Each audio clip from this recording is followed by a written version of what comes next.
connaissent les différentes zones d'un glacier, ainsi que les structures associées à son fonctionnement et à son impact sur le relief.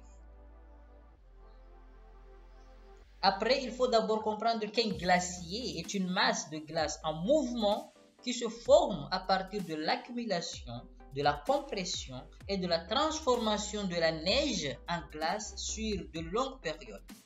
Et il s'agit comme un puissant agent d'érosion et de transport de sédiments modifiant profondément le paysage. Le glacier est divisé en 3 grandes zones qui correspondent à des processus distincts. Nous avons la zone d'accumulation, où la neige s'accumule et se transforme en glace.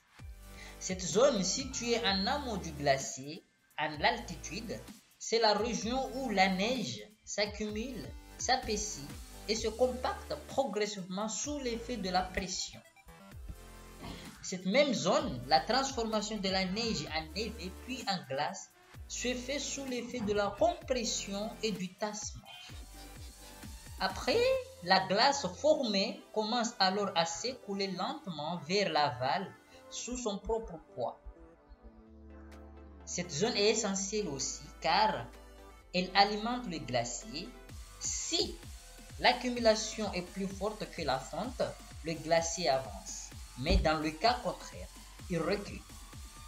Elle est souvent située dans un cirque glaciaire qui est une cuvette creusée dans la montagne par l'érosion glaciaire, en présence possible de corniches de neige, de sérates et de chutes de glace. La zone de transport et d'érosion qui est la zone de transit glaciaire. Cette zone où la glace se déplace sculpte le substrat rocheux. Cette zone, située au milieu du glacier, entre la zone d'accumulation et la zone d'ablation. La glace commence à se déplacer vers l'aval sous l'effet de la gravité. Cette zone même est marquée par la ligne d'équilibre, qu'on le voit ici, qui correspond au point où l'accumulation de neige et la fonte s'équilibrent.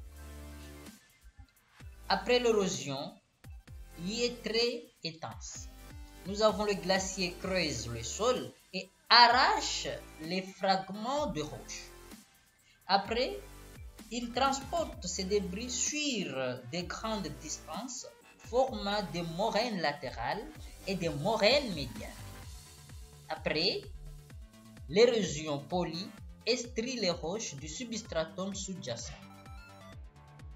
On trouve dans cette zone des crevasses qui sont des fissures ouvertes dans la glace dues à des tensions internes et aussi des chutes de glace, endroit où le glacier descend brusquement, provoquant un fragment de glace.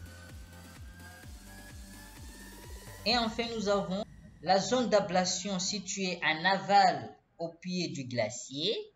Dans cette zone, la fonte de la glace est supérieure à l'accumulation. La glace se transforme en eau de fonte qui alimente les rivières et les torrents glaciaires. Elle est marquée par la présence de moraines terminales qui sont des amasses de roches et de sédiments déposés par le glacier lorsqu'il fond. Il y a la formation possible de lacs glaciaires si l'eau de fonte s'accumule dans des dépressions. C'est également dans cette zone qui se forment des thyllites, dépôts caractéristiques de glaciers.